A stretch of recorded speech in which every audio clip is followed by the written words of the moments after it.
ఒకవైపు గ్రౌండ్లో cricket fever, మరోవైపు ఫోన్లలో బెట్టింగ్ మాఫియా మాయాజాలం. వినోదాన్ని విలాసంగా మార్చేసి అమాయకులు నిలువునా ముంచేస్తున్న ఈ మోడ్రన్ జోతిగాళ్ల అసలు రంగు బయటపడింది. మీ జేబులు ఖాళీ అవుతున్నాయా? మీరు కూడా ఈ క్రికెట్ బెట్టింగ్ నెట్వర్క్ వల్ల చిక్కుకున్నారా? పక్కా ప్లాన్తో టెక్నాలజీ వాడుతూ లక్షల రూపాయలు కొల్లగొడుతున్న ఆ బడాబాబుల కథేంటి? పల్నాడు జిల్లాలో పోలీసులు జరిపిన మెరుపు దాడిలో బయటపడ్డ విస్తుపోయే నిజాలేంటి? హైలా బజార్లో ఏం జరిగింది? ఆర్గనైజ్డ్ క్రైమ్ నెట్వర్క్ వెనుక ఉన్న ఆ అదృశ్య హస్తాలు ఎవరివి? నేటి మన స్పెషల్ రిపోర్ట్లో చూద్దాం.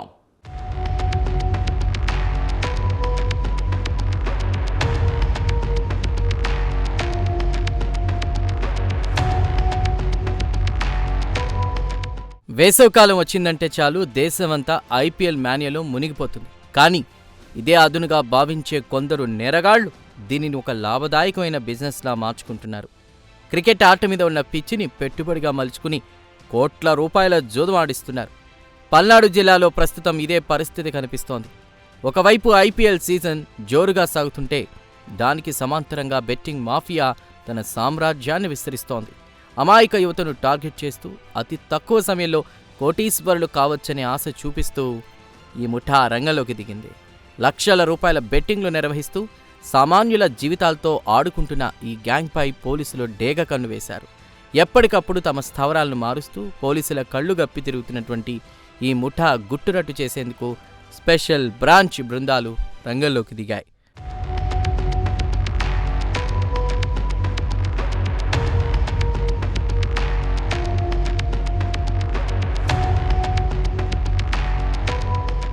ఈ బెట్టింగ్ ముఠా వాడే మోడస్ ఆపరాండి వింటే ఎవరైనా ఆశ్చర్యపోవాల్సిందే. పాతకాలం నాటి జూదంలా కాకుండా అంతా హైటెక్ పద్ధతిలో సాగుతోంది. కేవలం ఒక స్మార్ట్ ఫోన్ చేతిలో ఉంటే చాలు, ఇల్లైనా ఆఫీస్ అయినా లేదా బహిరంగ ప్రదేశమైనా అది ఒక బెట్టింగ్ అడ్డాగా మారిపోతుంది. పోలీసులు నిర్వహించిన ప్రాథమిక విచారణలో షాకింగ్ విషయాలు వెలుగులోకొచ్చాయి. ఈ ముఠా సభ్యులు గుర్తు తెలియని వ్యక్తుల నుంచి భారీ మొత్తంలో డబ్బు చెల్లించి ప్రత్యేకమైన బెట్టింగ్ యాప్స్ కొనుగోలు చేస్తారు. ఈ యాప్స్కి సంబంధించిన లింకులను పంటర్లకు పంపిస్తారు. ఆ లింక్ ఓపెన్ చేస్తే చాలు లైవ్ మ్యాచ్ స్కోర్తో పాటు బెట్టింగ్ రేట్లు కనిపిస్తాయి.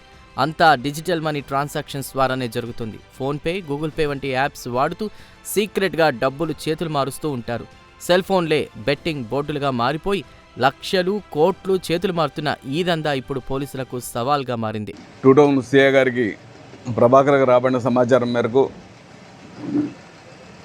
మరియు స్పెషల్ బ్రాంచ్ వారి సమాచారం మేరకు మా పల్నాడు జిల్లా ఎస్పీ గారి ఉత్తర్వుల మేరకు నిన్న సిఐ గారు, వారి స్టేషన్ ఎస్ఐలు వీళ్ళందరూ కూడా కానిస్టేబుల్ సహకారంతో ఈ ముద్దాయిల్లో ఒకరైన షేక్ కాసిం షా సన్ ఆఫ్ సైదా, హైలా బజారు, నర్సాపేట పట్టణం,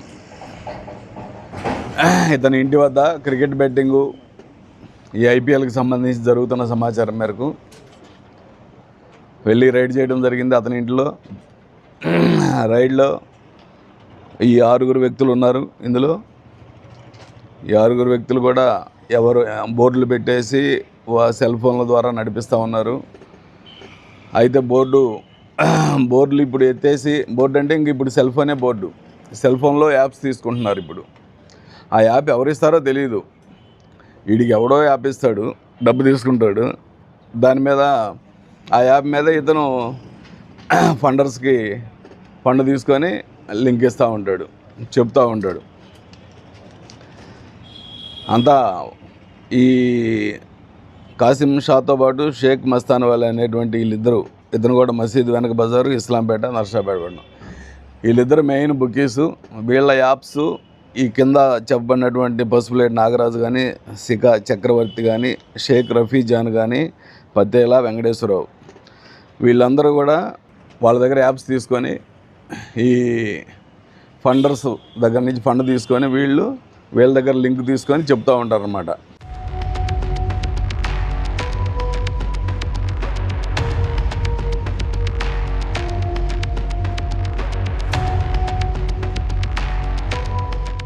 నరసరావుపేట పట్టణంలోని హైలా బజార్ అంతా రద్దీగా ఉండే ప్రాంతం. అక్కడ షేక్ కాసిం షా అనేటువంటి వ్యక్తి ఇంట్లో క్రికెట్ బెట్టింగ్ జోరుగా సాగుతోందని పోలీసులకు పక్కా సమాచారం అందింది. ఇంకేముంది, ఎస్పీ ఆదేశాలతో స్పెషల్ బ్రాంచ్ పోలీసులు మెరుపు దాడికి ప్లాన్ చేశారు. ఏమాత్రం అనుమానం రాకుండా ఆ ఇంటిని చుట్టుముట్టారు. పోలీసులు లోపలికి ప్రవేశించే సమయానికి అక్కడ 6 వ్యక్తులు ఐపీఎల్ మ్యాచ్పై తీవ్రంగా బెట్టింగ్ నిర్వహిస్తూ రెడ్ హ్యాండెడ్గా పట్టుబడ్డారు. ప్రధాన బుకీలు షేక్ కాసిం షా, షేక్ మస్తాన్ వలీ పోలీసుల రాకతో విస్తుపోయారు. వారి నుండి 4,58,000 రూపాయల నగదుతో పాటు 6 స్మార్ట్ ఫోన్లు, ఒక ల్యాప్టాప్ను పోలీసులు స్వాధీనం చేసుకున్నారు. సినిమా ఫక్కీలో జరిగిన ఈ దాడితో బెట్టింగ్ రాయిళ్లు గుండెల్లో రైళ్లు పరిగెత్తాయి. పట్టుబడ్డ పసుపులేటి నాగరాజు, శిఖా చక్రవర్తి వంటి వారు పక్కా ప్లాన్తో ఈ నెట్వర్క్ నడుపుతున్నట్లు తేలింది.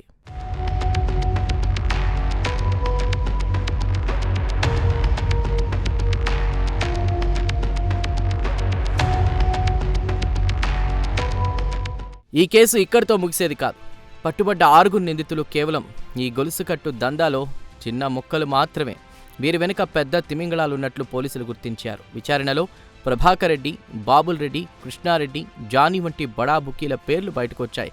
వీరంతా ప్రస్తుతం బెంగళూరు, హైదరాబాద్, చెన్నై వంటి నగరాల్లో తలదాచుకుంటూ అక్కడి నుండి ఈ ఆపరేషన్ మొత్తాన్ని లీడ్ చేస్తున్నట్లు సమాచారం. వీరిని పట్టుకునేందుకు పోలీసులు ప్రత్యేక బృందాలను ఇతర రాష్ట్రాలకు పంపారు. స్వాధీనం చేసుకున్న సెల్ ఫోన్లను ఎఫ్ఎస్ఎల్కి పంపించి అందులోని డేటా ఆధారంగా మరింత లోతుగా దర్యాప్తు చేయనున్నారు. నిందితులపై ఆర్గనైజ్డ్ క్రైమ్ కింద నాన్ బెయిలబుల్ కేసులు నమోదు చేశారు. ఎంతటి వారైనా వదిలిపెట్టే ప్రసక్తి లేదని, బెట్టింగ్ మాఫియా మూలాలను కట్ చేస్తామని పోలీసులు హెచ్చరిస్తున్నారు.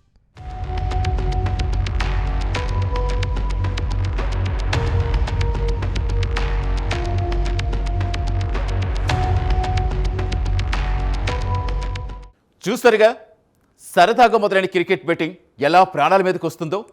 ఈ అక్రమ మార్గంలో సంపాదించాలని చూస్తే ఓచలు లెక్క పెట్టక తప్పదని పోలీసులు హెచ్చరిస్తున్నారు. యువతి ఇలాంటి మోసపూరిత యాప్స్కి, ఈజీ మనీకి ఆకర్షితులై తమ బంగారు భవిష్యత్ పాడు చేసుకోవద్దు. మీ చుట్టుపక్కల ఇలాంటి అనుమానాస్పద కార్యకలాపాలు సాగితే వెంటనే పోలీసులకు సమాచారం అందించండి. బెట్టింగ్ ముఠాల ఆట కట్టించేందుకు పోలీసులు నిరంతరం నిఘా ఉంచుతున్నారు. తస్మాత్ జాగ్రత్త.